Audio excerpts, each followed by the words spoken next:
Airbus and Boeing have been competing head-to-head for decades as the world's largest commercial airplane manufacturers. Their rivalry has shaped the skies, pushed technology to new limits, and defined modern aviation.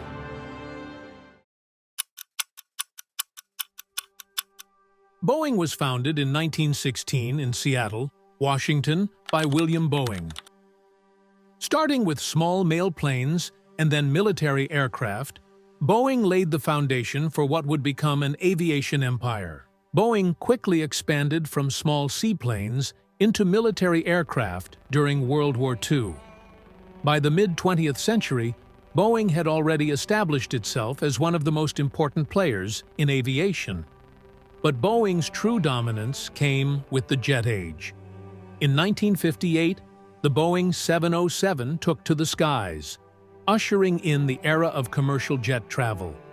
Suddenly, passengers could cross oceans in hours instead of days. The 707 wasn't just a success. It set the standard for modern airliners. Then came the Boeing 747, launched in 1970.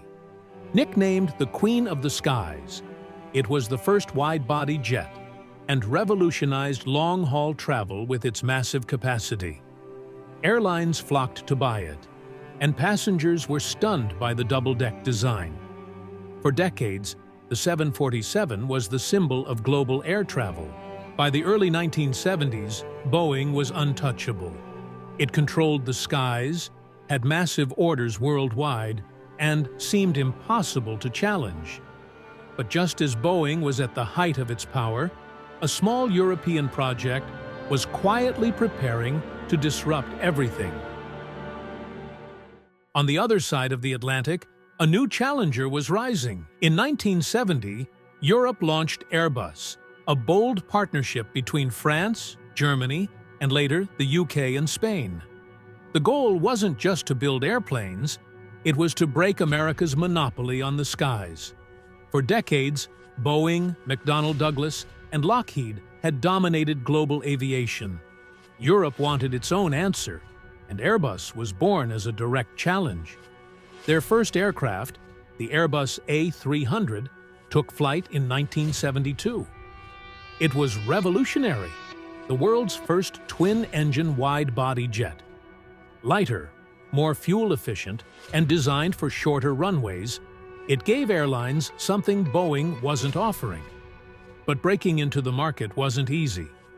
Many airlines saw Airbus as unproven, a political experiment rather than a serious competitor. Sales were slow, and Boeing still held all the cards. What no one knew at the time, though, was that Airbus was just getting started. Airbus faced an uphill battle. Convincing airlines to invest in a new, untested European company wasn't easy. Boeing's jets were already proven, and pilots, engineers, and airline executives were hesitant to switch. Despite the skepticism, Airbus pushed forward. They focused on innovative design and efficiency. The A300's lighter frame and advanced aerodynamics allowed airlines to operate on shorter runways and save fuel, something Boeing hadn't fully optimized yet. This became a key selling point for regional and international carriers looking to cut costs. But early production was slow, and technical challenges cropped up. Engine issues, supply chain delays, and the complexity of coordinating a multinational company made each step a struggle. Yet Airbus didn't give up. Every setback became a learning opportunity. By the late 1970s, Airbus introduced the A310, a shorter-range version of the A300, targeting markets Boeing wasn't fully addressing. Then came a bigger breakthrough, the A320, which introduced fly-by-wire technology. This system replaced traditional mechanical controls with electronic ones, improving safety and performance. Pilots and airlines were starting to take notice. Slowly but surely, Airbus's reputation began to shift. The company was no longer just a political project. It was a serious competitor, innovating in ways Boeing hadn't anticipated. By the end of this phase, Airbus had laid the foundation for the next stage of its rise, challenging Boeing head-to-head for the global market. By the 1990s, Boeing had dominated the skies for decades. The 747 was still iconic, and airlines trusted the brand, but cracks were starting to show.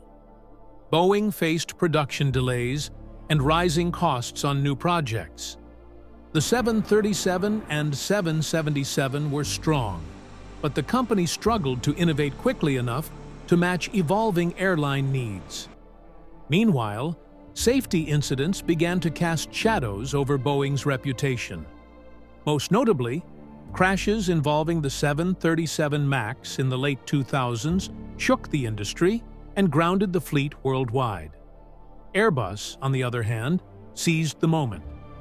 Their A320 family was a hit, and the A350 and A380 projects showcased Airbus's ability to design aircraft that were not only efficient, but also attractive to airlines globally. They targeted gaps Boeing hadn't filled, from fuel efficiency to passenger comfort.